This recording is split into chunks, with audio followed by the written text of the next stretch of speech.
Good afternoon, everybody. Welcome to today's growth series webinar, where today we're going to be talking all things retail media. So, looking forward to the conversation. As you know, this is part of a series of webinars where we cover a range of different topics, but no topic I think is more on point than retail media today. So, expecting lots of energetic conversation, lots of discussion around both the challenges and opportunities around the channel. And please feel free to ask any questions in the chat, which we'll cover off towards the end. You don't want to hear from me, you want to hear from the experts in the field. So, handing straight over to the team to talk to us about retail media today. Good afternoon, everyone. It's actually fun to be here to discussing one of the most interesting topics for the last 6 years, actually. So, what's been most interesting over the last 6 years is how we have been talking about retail media. Now, when we talked about retail media, we talked about a simple visibility play, and from that simple visibility play, it's become a full-fledged ecosystem. Now, I think it was mostly revolved around saying sponsored search or sponsored display in a strange way within the on site environment. From there, we have evolved into on site retail estate. We are talking about off site amplification. We are talking about first party audience monetization. We are talking about in store opportunities, and the list keeps going on. Every year, there is another layer that's getting added into this mix, making retail media increasingly central to how brands talk about media, commerce, and consumer engagement. The exciting part is MENA is now accelerating rapidly in this space. As retailers are continuously building their media capabilities and brands are seriously thinking of having serious investments into this connected commerce ecosystem, there's a lot of opportunities that lies ahead of us. So, much ado, I would like to direct my question to Aditya. Looking back, how has your brand's journey evolved through the various stages of retail media maturity? Right. First, thank you so much for having me on this panel, and welcome to all who have registered. So it's a very interesting topic, so Lagna. So when we first started off using retail media networks, it was more of a trade marketing extension, right? So like you said, a few sponsored search sort of activations on Amazon, a few banners that we used to take on omni-channel retailers, just ensuring that during the events we have some sort of visibility. And to be honest, it was tactical. It was just to measure, just for a last mile tick mark that we're doing it, and it was not measured at all, right? But today the picture is completely different, right? So retail media right now has moved from this tactical line to becoming one of our building blocks for how we plan commerce, how we plan media, and not only that, but how we plan our brand building activities as well, right? So it's moved from that journey in a matter of few years for us. So for us right now, how we as a brand look at retail media, it's number one, full funnel, right? It's not only looking at retail media to activate conversions, but we also leverage the audiences that we get to drive awareness, drive consideration. For us, it has moved on to just being on Amazon to being into omni-channel customers. And we eventually want to see how we link these in-store digital displays to what we do as retail media as well. And most importantly, it's accountable, right? We are able to measure the impact of retail media, of our digital activations on not only just last mile conversions, but new to brand, how the category is expanding. So that's how we've seen the journey for a brand like Bastoff. To add on to this, as a brand custodian today, how critical are retail media networks to your overall marketing commerce strategy? No, yeah, like I said, right, it's now a building block for how we start, right? So all our bottom-up workings that we do in terms to understand how do we reach to the right people, we now revolve it around retail media, we revolve it around deterministic audiences instead of the probabilistic audiences that you would have seen in the digital marketing networks, right? So now we know who is making those purchases, who are competition, who are purchasing competition, who are in the adjacent categories, and that's our building block to say that, okay, these are the people that we want to target, and it makes it much more sharper. But we don't lose focus on just focusing on ROAS or conversion as the metric. We also look at the other upper funnel metrics as well. Fantastic. Could you share some few test and learn initiatives, both success and failures, that shaped your retail media approach or the strategies that you went ahead taking? Right. So I think we have done a lot of experimentations over the course of the year. So one of the most recent ones that we did was with a major regional retailer, where we activated their audiences through a clean room, right? And we work very closely with Oliver on this project with LiveRamp, right? And we were able to enable the first party data that the retailer had on digital networks, and we were targeting category lapsed buyers in this. And the incrementality that we saw versus the digital benchmarks was insane, right? It really uh, made it so that it's now part of our yearly plan that we want to expand. So we see these incrementalities and we want to scale it up, right? And it's not only limited to what we did with this retailer. We are also looking at how do we expand it to other retailers, have those conversations with them.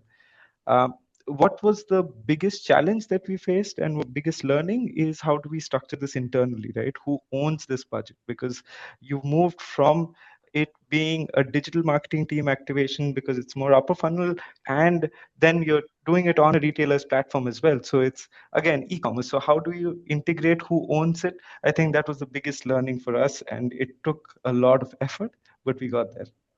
Amazing, amazing. I think you kind of hit the nail on the head. I think there is the way the lines are blurring within the retail media ecosystem and how the integrated media overall approach looks like. There are a few lines that are getting blurred in the process. For example, when we spoke about in-store media, right? We know Yeah, that in media can be sitting within the brand marketing budgets as well. So it's not necessarily into that lower funnel marketing budgets where you activate, measure, and you have that full closed loop measurement going on. At the same time, when you're talking about activating audience and activating audience outside of the retailer space, you also have those limitations in saying that who owns the process? Where does it sit with? Who makes the final call or judgment in how do you manage the ROI discussions that's happening with your internal stakeholders? I think it's a very interesting. Additionally, I think the teams, which is brand marketing, and then there is retail media, and then there is trade marketing, right? And yeah, they all have the same objective. However, their individual KPIs are different in the process because when you're talking retail media, you will have your media KPIs as well as sales KPIs. So you're a marriage between the both.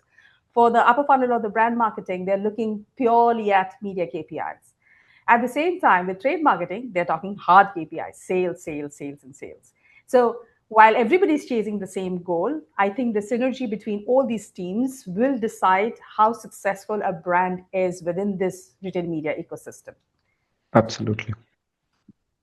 Channel, retail media is already the world's fourth largest advertising channel. What will it take for it to become number one? Oh, personally, working in this field, what I feel is the ambition is absolutely real. It can be, but the scale alone will not make it happen.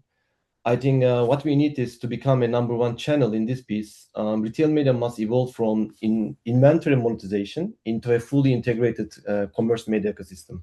What I mean is one system that is connecting on-site, off-site, in-store, but also loyalty and CRM programs, the data and capabilities in there, CTV alone, and also the customer intelligence seamlessly. So if it can happen together, I think this is the area that can be number one in terms of the budgets allocated. By the way, for some advertisers, for some industries, it's already. If you look into their budgets in terms of the marketplaces, e-groceries, retailers itself, combined with the things that they are doing in paid advertising, and merge everything that is landing to a retailer, it's already number one in some industries for advertisers. But to become number one in general, I think the winners will be the retailers and the technology partners that can simplify this complexity that you also mentioned. That is not only answering to complexity, but also creating a real business outcome beyond clicks. But yeah, let's accept the reality. There are also some structural gaps First is fragmentation. Every retailer has their own formats, their own reports, their own capabilities. Brands, they don't want to, let's say, log in and log out to 50 different retailers. Or the measurement is another thing that I think both IAB is doing a lot, and we are also spending a lot of time. Creating a consistent measurement in this piece is, I think, will change the outcome and the budgets. And the third is, as you said, I totally also experienced in my previous, let's say, jobs also right now as well, the organizational readiness. I think both in the agency side, both in the, let's say, advertisers, and both in the retailers, it's been not, let's say, owned by one single team. So it is, let's say, distributed between the teams and then the business itself. But I think the more they invest, the more time is happening, the more the let's say, the data is ready, it can become number one. Amazing. So Lagna, I just Yeah. have a point on this as well, Sure. right? I also feel that the retailers have to be much more ready, right? Yeah. In terms of their capabilities, right? It's not uniform at the moment. So how do we as a group also educate the retailers to be more open with their data? And that's where I think clean rooms come in, right? And that readiness I don't see in this region as much yet, but agencies and clean room partners should push the boundary with these retailers as well. Definitely, definitely. I mean, obviously, there is a lot of merit in doing that and kind of understanding. And the one thing that I would also love to add is that one is understanding the actual core business of any e-retailer, which is e-commerce, right? Like wherein you're talking about your front margin, back margin, your, overall profitability across products. But in today's day, where competition is brutal across any category that you want to pick, right? And then there is this continuous fight whether the brand gets to make something out of it, and the retailer is also playing the same game, right?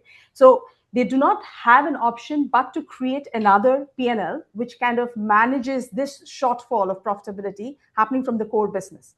And that gives birth to the media capabilities on retail media networks, right? And it kind of helps both of these networks to manage their expectations well.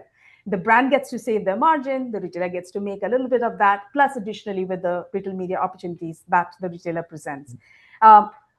Interesting question, Channel. What is the most bizarre retail media request or brief you ever received? Without mentioning anyone, I think the most bizarre one that I hear a couple of times is sometimes retailers are asking that if they can create campaigns, or it can create something in our retail media network that can that can show ads in their competitors and direct them back to their own websites or apps. I think this is like the toughest point, the highest point that I hear. But yeah, excluding this one, the funny one, let's say, I see that even some retailers or the people in the industry is asking, like, even the technology is not ready. They didn't invest anything in the in-store other areas. Sometimes they are, let's say, asking if there's a solution that can track, let's say, impressions or the plays happening in the in-store, which there is no tracker, which there is no camera, which there's no setup in place. I think I can mention this too. But the one that I said before, if we can use this area, let's say this network, to show ads in our competitors and getting back to us, is the most bizarre one. I understand the logic behind it, because some of the retailers are, let's say, not that digital is, let's say, mature enough, and they are thinking that this is just another publisher network. It's just another ad network that they can show ads and then they can do. But when we say that, first of all, because of the data privacy, the consistency, and then the things that we should do in order to create something only works for you and cannot be done, I think they are getting it. So even it's a bizarre one, I think they understand after when we share all the details. This is not an ad network. This is your ad network. This is your Exactly. tool. This is your area that you have 100% absolute control. Absolutely, absolutely. Moving on to Oliver, looking ahead 18 months, do you see retail media becoming more fragmented into walled gardens or evolving into a more open ecosystem? Yes and no. And this ties into AD's point earlier, and I think this discussion about readiness from retailers, commerce media networks, and those organizations themselves. Some are very open to data access and data sharing, some aren't. So if you have a risk averse data owner, the likelihood is they're going to want to push you more down a walled garden route than somebody who is more open with how their data can be used, whether that is for analytics, insights, measurement. But I think the reality is that, and this does tie into the birth of sort of decentralized cleanroom technology, the ability now to query data and work with data staying in a client's environment or a data owner's environment does start to open up the floodgates for more collaboration, then hence breaking down some of these walled gardens. Walled gardens aren't helpful for anybody because they control the narrative, they control the price, they control the addressability, they control everything. And we've seen that through the media ecosystem for the last decade plus, right? Walled gardens don't necessarily add value to the consumer of that data, but they do to the person who owns the walled garden. So I think that we are moving towards a much more open ecosystem. So, how critical is first party data in shaping the future monetization potential of retail media networks? Well, it's paramount. Like the reality is a commerce media or a retail media network is only ever as good as the data that it holds, right? Like, Right. and this is also the answer. This question is really interesting because some brands think, well, if I buy a clean room, suddenly I'll have all the answers and be able to run campaigns and activity across multiple different audiences and cohorts, and suddenly my results are going to get stratospherically better. The reality is that's not going to happen. Like you can buy a piece of technology, but it's only ever as good as the data that you put into it. So as AD mentioned earlier, if you have a retailer, a large retailer that has a huge amount of wealth and knowledge against your product SKUs and your categories, and also your competitors' product SKUs and categories in the same adjacent category, that's hugely valuable. The next step is how do I turn that into something addressable?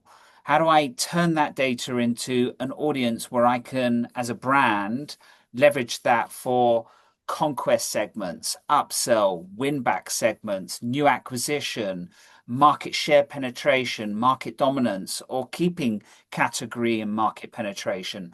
These are the considerations that you need to put into place when you're working with a partner or a commerce media network that has data. It's like, what data do they actually have? And is it going to add value to my overall mix? Some won't. And AD will know this. Like I've had this conversation with many brands over the last 5 years. Stop buying data. Like, just because you buy 5 data sets doesn't necessarily mean you're going to get 5 times the return, because you're probably not.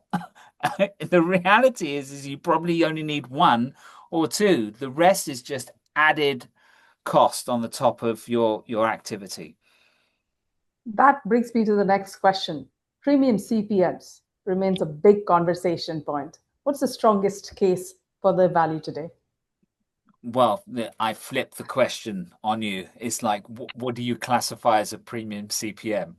Like, and I think we also had this discussion when we talked about funnels early on in this conversation. There's a common misconception that retail media is going to address the entire marketing funnel. It's not. And it's especially not if you're going to use high-end premium publishers like your Metas and your Snaps and your Pinterest and your TikToks. If you're using those at the top end of your funnel, it's going to be more expensive, right? You should be using your cheaper inventory and your cheaper go-to-market to fill up the top of the funnel, and then move through consideration, intent, and purchase, increasing your investment and your media activities. You know that the customer is further down the funnel, hence you're going to get more conversion and you're going to get more bang for your buck, as they would say.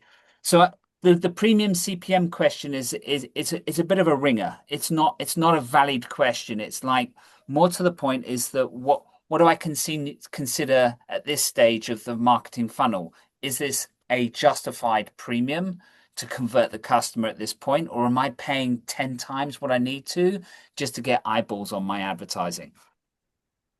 Yeah, I think you made a valid point there. I mean, it depends on the situation, the data sets being used, and the outcomes that are being analyzed continuously. And you have to kind of create or see the pattern in it and kind of make sense of it. Now, brands are under increasing pressure to prove effectiveness, right? Like no matter what they do, they have to. How can retail media networks better address client expectations around measurement, transparency, and performance when they're using data clean room facilities? I think Kemal mentioned this earlier, and AD as well. Measurement. It's measurement. It all comes down to measurement at the end of the day. And we spoke about this earlier on when we talked about the 3 different disciplines and how they're measuring it. You measure success and metrics and criteria for success in campaigns. Traditionally, media KPIs give you an answer of maybe how many times an ad was served, how many times it was maybe seen, whether it was below the fold, whether it was above the fold, whether it was clicked on. But it misses one crucial element. How many did you sell? So if I serve an ad to 1 million people and 1 million people look at it, but one person buys, and then I do another ad and I serve it to 100,000 people and 90,000 people buy, right? Which one's better? If you look at just media metrics, you might argue that the 1 million people you served it to is better. But the reality is there were no sales. Whereas the one that was 10 times smaller generated a significant increase because you had almost 90% sales factor against it. So this is again where clean room technology and working with a retailer or a commerce network is absolutely paramount because they are the ones that hold the transaction data. So we talked about value, and AD was kind to mention LiveRamp earlier and some of the stuff that we've done in region. And we've done this for a couple of other clients in region. And the value really is in those outcomes, those marketing outcomes. So if my marketing outcome is to increase net new shoppers to my brand, customer acquisition, that's what you need to measure. If my value proposition or my outcome is to measure incrementality and sales increase, that's what you should measure. In fact, you could measure all of these to understand whether it's a success against the campaign. Retail media does prove that if you direct your media money into the right area against the right marketing outcome, it will provide a return on investment. So it's a really interesting one, but measurement is going to be the most important part to drive success and performance. So look, if I may add, just on the premium CPM piece as well. So I think all of this ties back into not looking at these KPIs at individual funnel stages, right? Yes, and measurement at the end of the day is going to give you that capability to tie everything together and look at that single objective against which you started the campaign. So premium CPMs, yes, but if at the end of the day it's giving you that incremental objective uplift, then you can justify that premium CPM, and that's how we as a brand look at it, right? And I would urge other brands to also not only look at those individual funnel stage KPIs as the only metric to judge a campaign. Absolutely agreed, and very well explained. Thank you. Thanks to both of you. Aditya, building on that, how does retail media fundamentally differ from traditional digital advertising in the way it delivers value and performance? I mean, how do you think, like when you're discussing this internally with your colleagues that are sitting within other departments and managing those heavy duty brand budgets, what is it that you can single out and say that this is where we fundamentally sit on a different plane? Okay, so for us, at the core of it, it's data and the closed loop measurement. That's if I were to give you a one-line answer, right? So that's what is the game changer when it comes to convincing brand team, convincing management to say that, okay, retail media is not the one-stop solution, but like Oliver said, you fit it into your funnel in some stage. uh, what was happening previously was that there was a lot of media spends that was going into these upper funnel activations without being able to say that there is something concrete coming out of it. Yes, market share uplift is there. A lot of surrogate KPIs were being used to measure, but there was no clear sort of linking that, okay, we do XYZ, we get this result. Yes, there were MMMs that you could do, but there's a lot of bias in those models as well. We as a brand, we appreciate that. We had to use it. But that's where retail media came in, and that's when they started giving this closed loop measurement.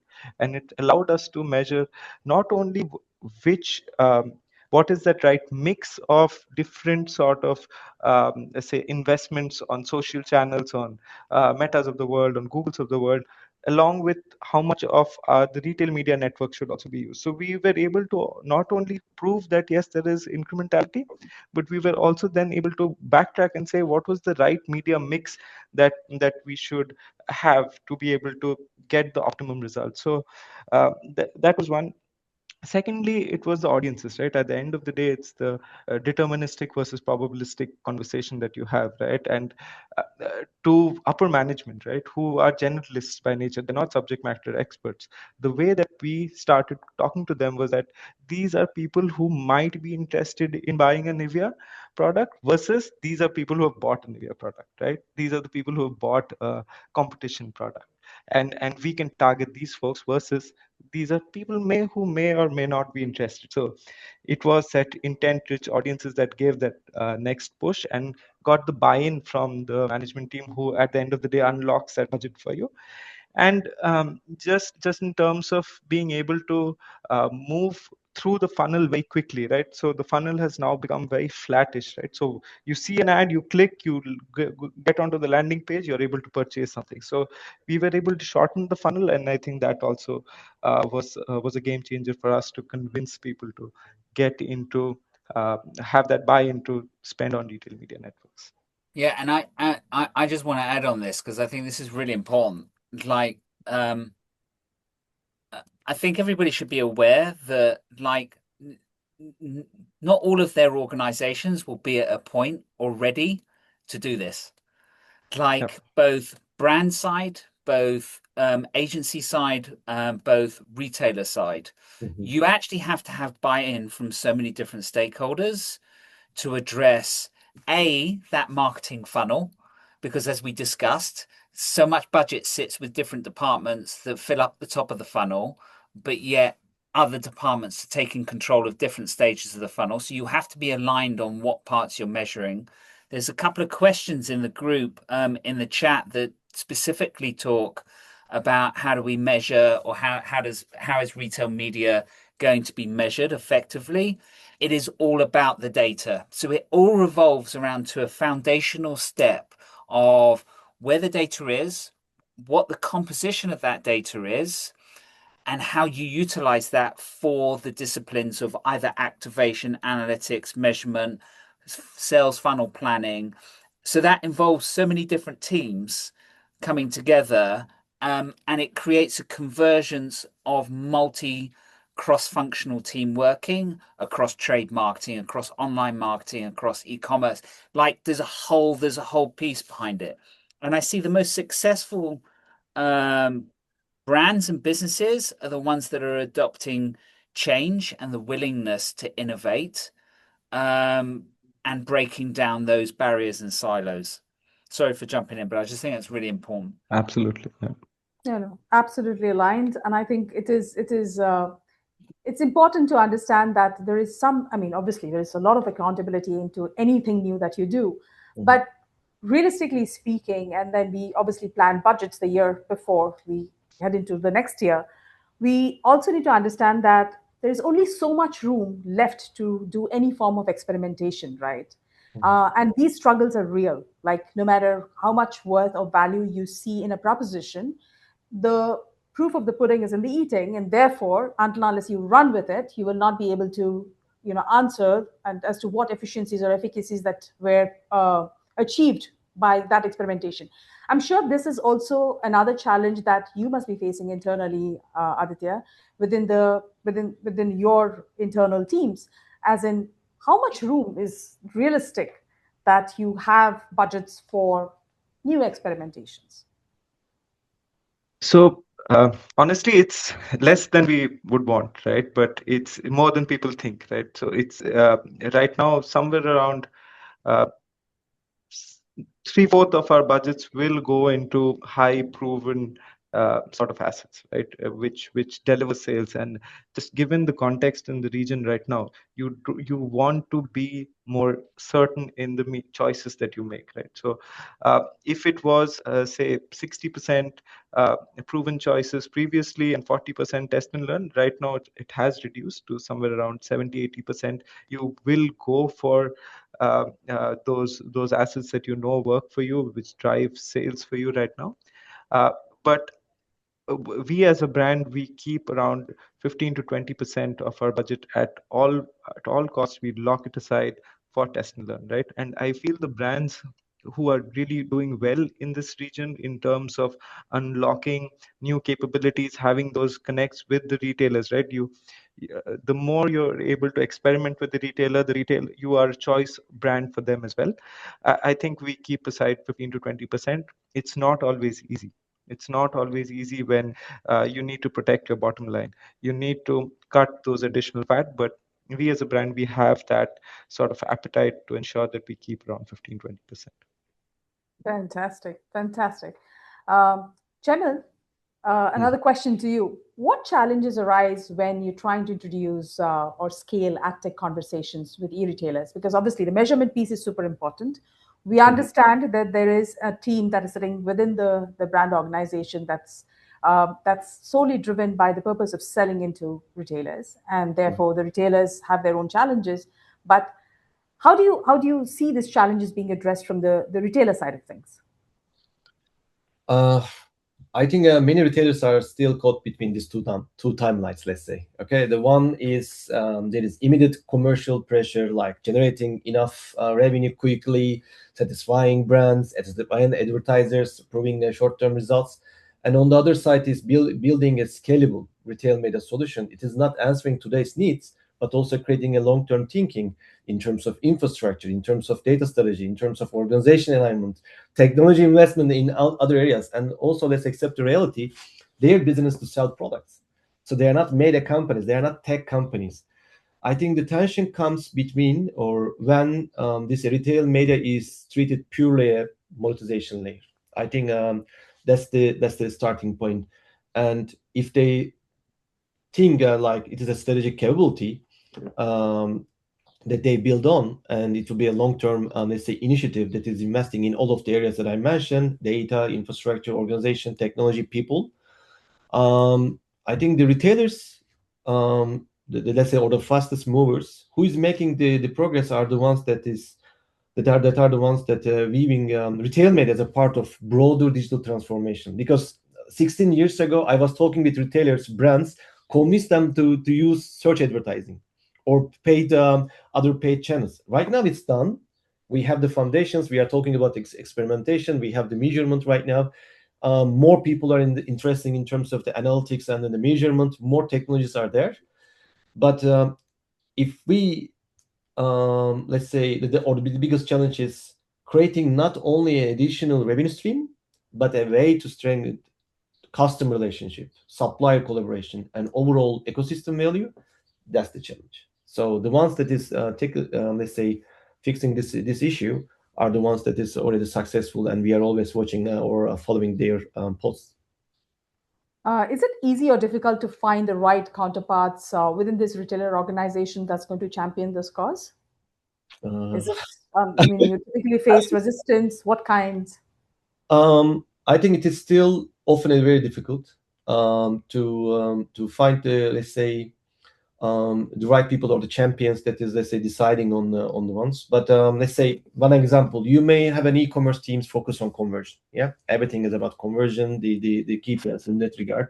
As we said, trade teams focus on supplier and the profitability in that regard. IT teams focus on integrations, and the data teams focus on the governance, and leadership only focus on the revenue growth and the profitability of the business. So they all have different priorities.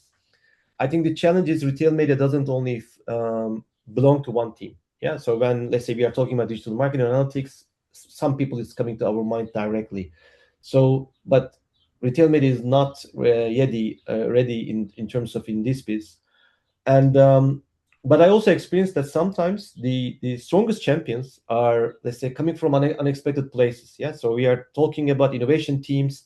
They want to, let's say, move from a driven digital commerce piece to a much more advanced innovative solutions.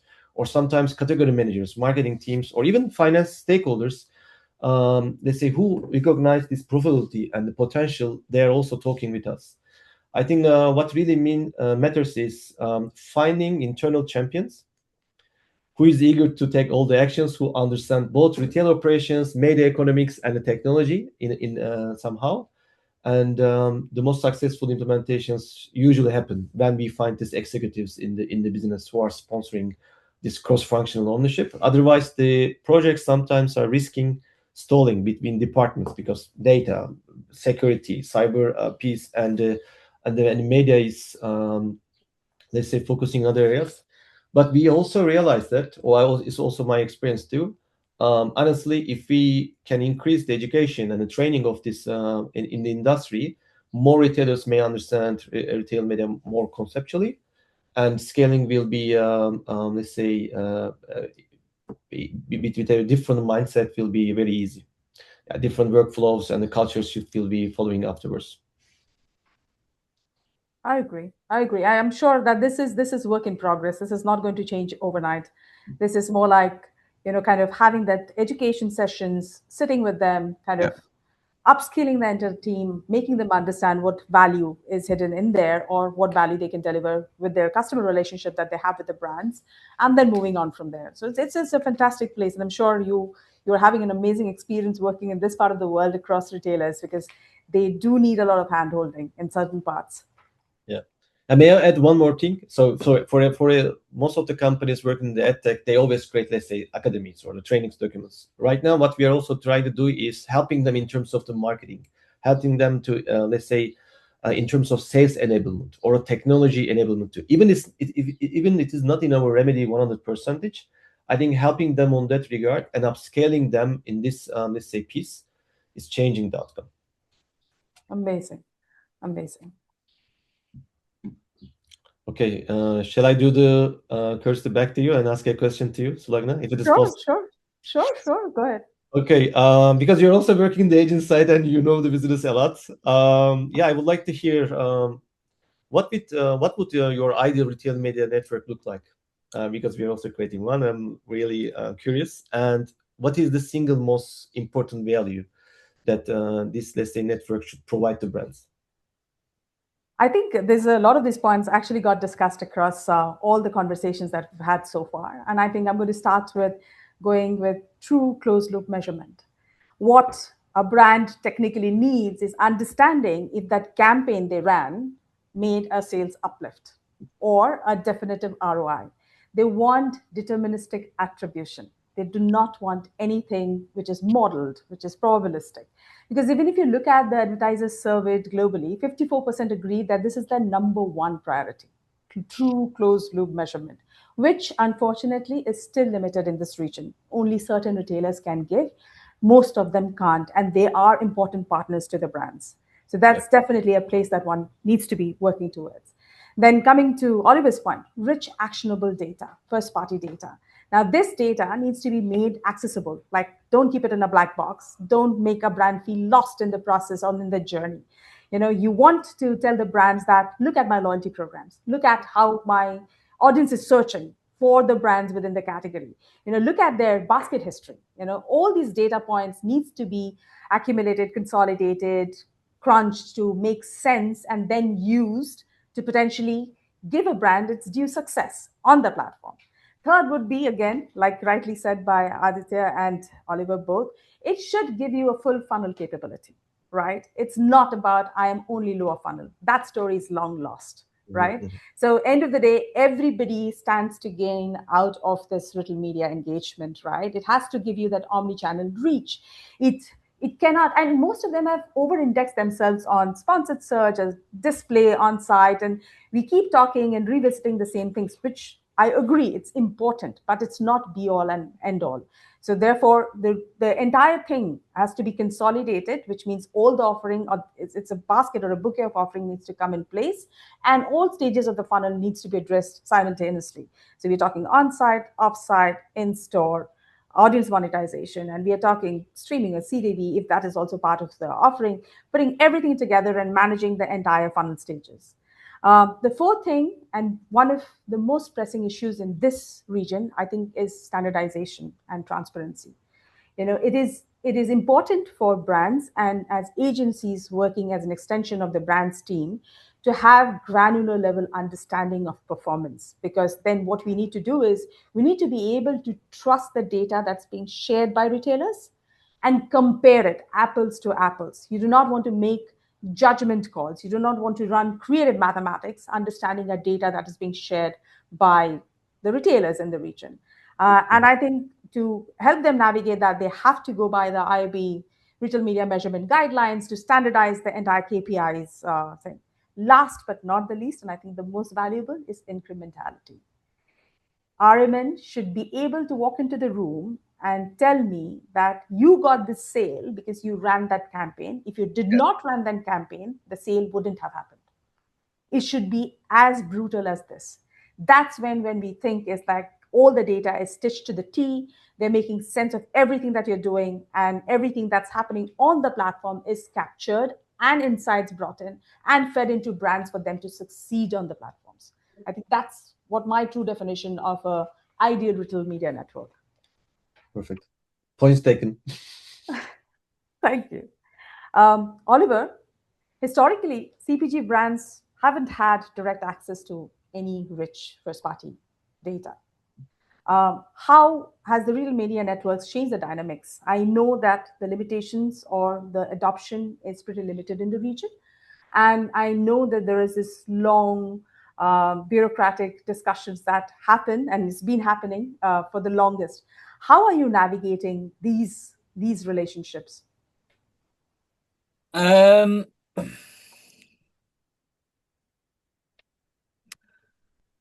It's a really interesting question.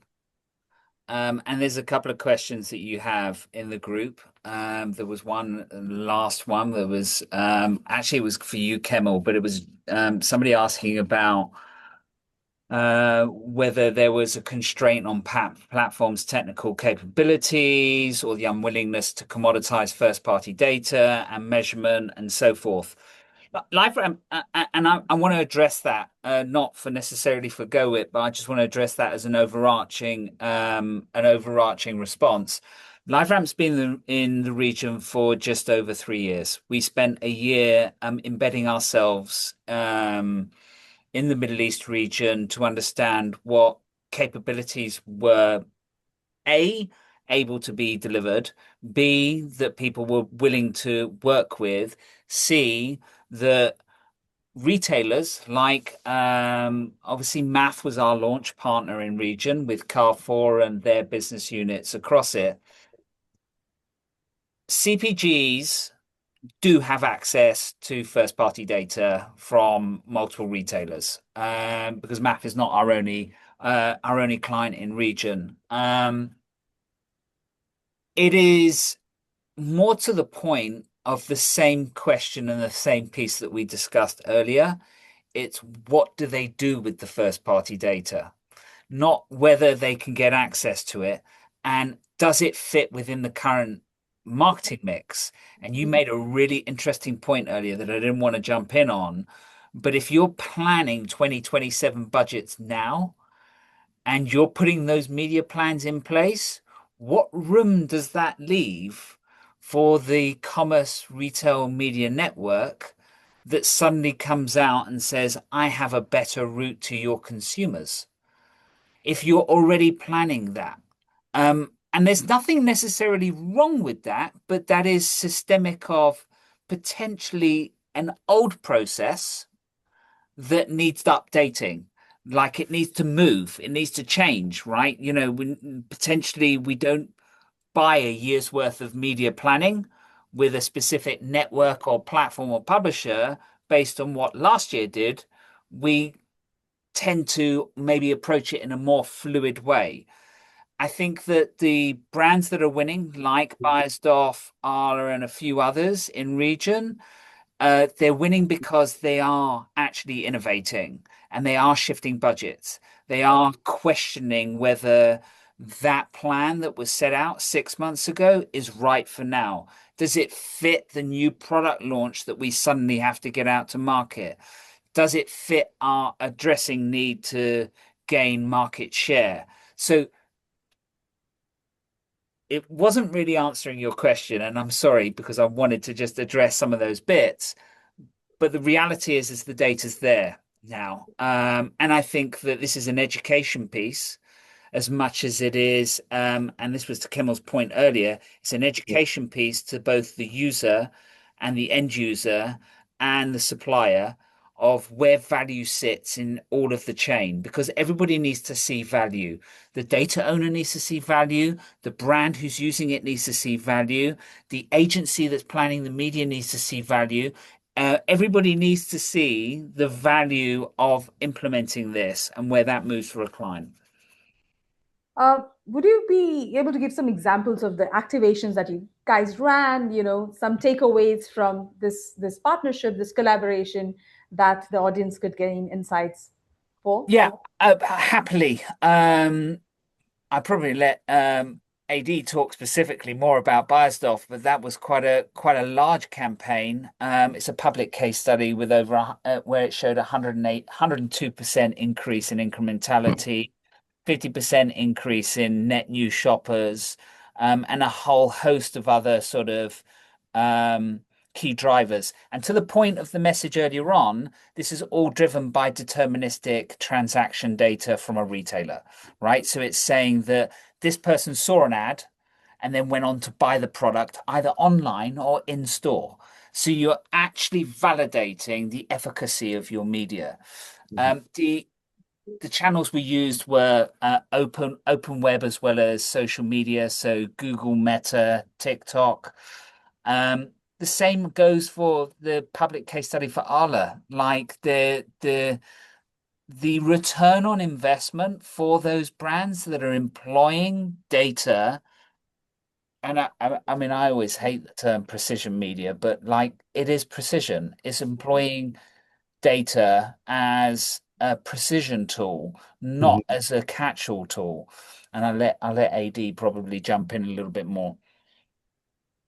Yeah, I think to the point Oliver made, right? The incrementality was huge, and that's really the number that comes out. But you know what's more interesting? We didn't know what was happening with the native audiences, right? So and that's the challenge. Maybe the native audiences were giving us some sort of incrementality, not as high, but you never knew what's going on, right? And that's what's changing the game, right? Being able to measure what's happening with your media monies, and that's the mindset change that we are driving within the organization, holding everyone accountable for the monies that are being spent on different channels, right? We are now evolving the case that we did with LiveRamp, now evolving into how do we use this 1P data to also measure versus native audiences. We're doing geo-targeting tests. We're doing a lot of other sort of evolutions to the tests that we run. I would also like to point out to the fact that what you said is that 1P data it's not really available to us as brands in the way that you imagine it would, right? There you get bits and pieces of information from retailers who are sharing it. A lot of them have monetized this data, and the cost of access to these data is pretty huge, right? And again, the non-working media element of these budgets, you're competing with test and learn budgets and non-working media budgets, right? So how do you get brands to retailers to also understand that monetizing that data, making it stay behind this paywall system, it's not really beneficial for all. Then of course, a very valid point, how do brands use this data, how do retailers want us to use this data is critical. But yeah, I think measurement is at the end of the day the key a catalyst for change within the organization to start using retail media networks, and that's what came out of the case study that we did with LiveRamp. Amazing. May I Chandra, add, do you have a point to add?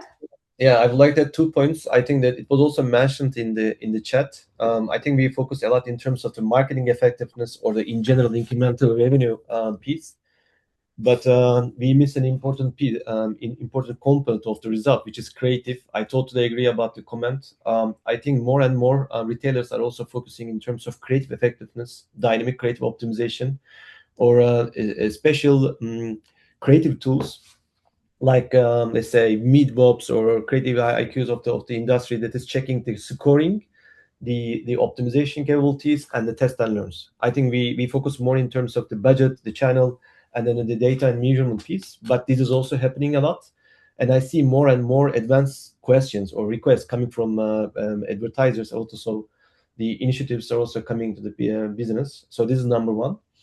Number two is the question that has been asked to us. I think what we feel, if there is a limitation or a scope problem, it's not coming from technical capability anymore. I can talk on my company and also in the general capabilities too.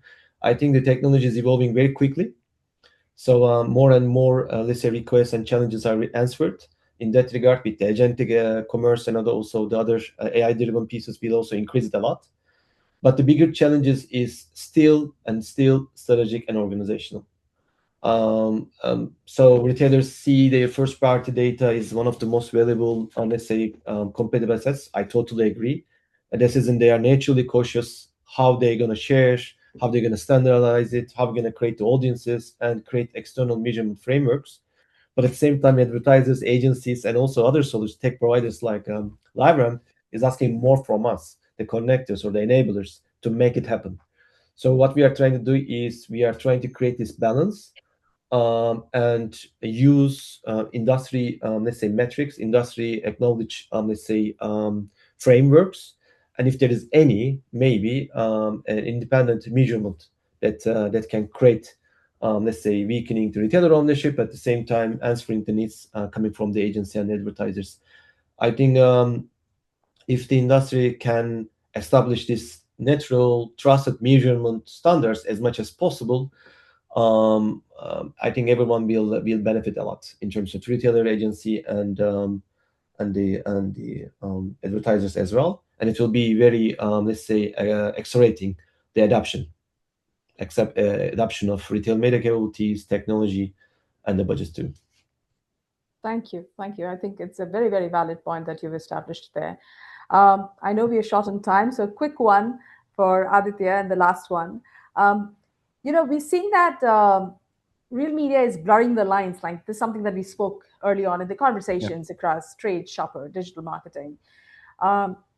Is this 3, 4 worlds truly converging, or there is a gap and it needs more time to make sense of? Yeah, the convergence is real, right? So if I were to tell you, and it has to happen, but it's happening unevenly across brands in this region. So people are in different maturity stages. For us, I think two important things are blending. Number one is the teams are blending, right? So we have now like this campaign that Oliver was talking about was run by a digital marketing team. She was the face of the campaign. She was the one who was driving it. But we, as the e-commerce team, were the partners who collaborated, were the ones who were passing on the data. We were giving the objectives also that we wanted to drive. So we work together as a commerce media team, and that's, I think, the best way that that is leading to for our success. But I also feel that it's happening in the agencies as well. Our agency partners manage both e-commerce as well as our upper funnel campaigns, and now we see that there's a commerce media agency team as well who ensure that during our next year planning, during our quarter planning, during any media campaign planning, retail media is not just an afterthought, but it's integral part of our campaigns right now, right?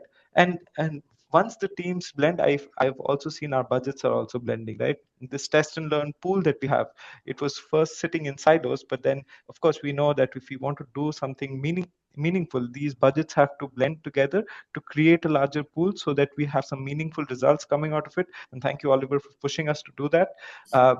But yeah, I think that has happened as well, and we are now planning a separate commerce media kitty as well, right? And at the end of the day, we have accountability for the spends that we do on commerce media, which I hope in the next couple of years allows us to expand this commerce media kitty and thereby enable more spends on retail media networks. And of course, data is that common underlying ground which is enabling us to merge so much better. So I think that's where we are as a brand. But if I were to advise other brands out there, it's start getting these information from different retailers and trying to do a few test and learns, do experimentations. I agree. I absolutely agree, because what we're seeing here, even from the agency side of things, is like it is, and we understand brands and the massive ones or the big ones, the global ones, they actually have a very siloed approach. And this is an approach that they've been adhering to for the longest, right? For them to break down those walls is going to take time, because that's how they're built. So what we have done internally within the agency framework is like we aligned as a team. So people who are managing the upper funnel, they are working together with the retail media team. And therefore, we have one narrative where we present to either sides of the client teams, right? So when we're presenting it to the branding marketing team, it's part of the plan. And then when we are talking about the retail media side of team or the trade marketing or shopper team, we are also kind of giving them that idea that, this is what is getting planned and this is how it's going to cascade into the lower funnel or the mid to lower funnel scheme of things. So I think agencies playing that role where you're kind of, bringing down the walls, destroying those silos, and ensuring that everybody gets to work in a seamless way. I think we already crossed our time limit. It was a fantastic discussion with all of you. And I hope the audience also got to enjoy and take some insights back with them. And I know we did not get time to answer all your questions, but hopefully we'll address it on emails and going forward with these sessions. Thank you very much for your time. And thanks for the participation to all my fellow panelists. Thank you very much.